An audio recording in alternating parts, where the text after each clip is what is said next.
One of the cornerstones of my lifetime of public service has been to work on bipartisanship. I have a long record of working with Republican governors and senators back home in Oregon.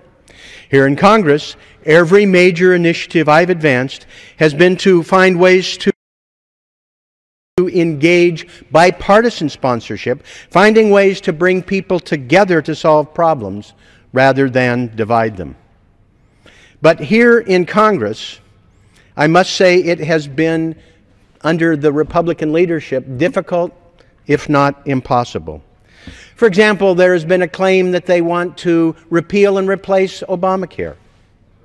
They've never indicated a hint of how they would replace the Affordable Care Act and protect its most important provisions.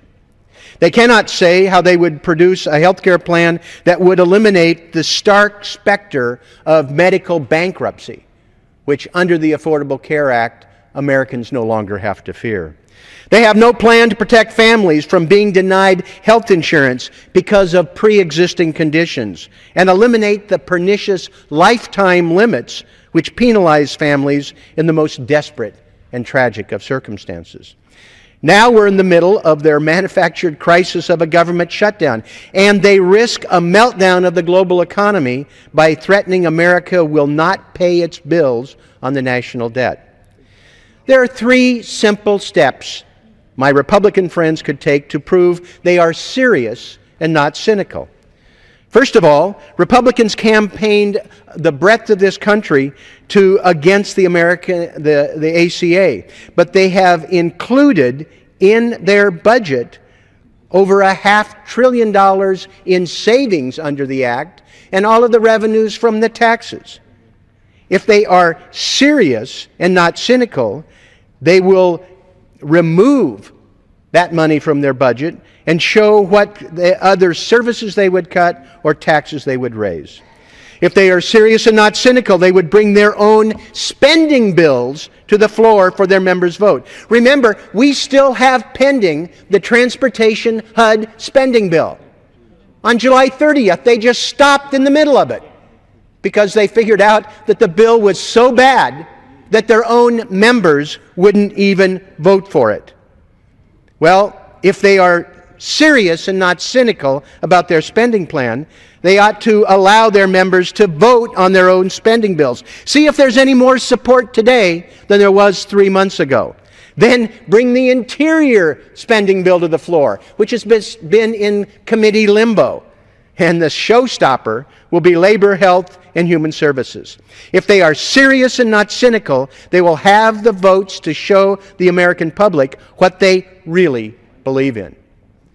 Last night, I was stunned that the final stunt in their Let's Make a Deal, made-for-TV, semi-reality show was to demand a conference committee be appointed. On what? They want a conference committee on a bill that has already been law for 3 years, that the American healthcare industry and local government have spent billions of dollars to be ready to implement, which goes into effect today. If you're serious together about working on a cooperative basis and negotiating differences and want a conference committee, why don't you appoint a conference committee on the budget? The Senate and the House have both approved budgets. The Republicans have refused to appoint conferees so that people can work together to resolve these differences. That is a pending item right now. Well, it's interesting. We had a jaw-dropping moment in the Budget Committee when my friend Chairman Paul Ryan said the reason they would not appoint conferees is because there might be motions to instruct. My goodness, the House might express its will and not be tightly controlled? We are now we're in the midst of a manufactured government shutdown crisis and a looming disaster if they throw a tantrum that would prevent America from paying its bills.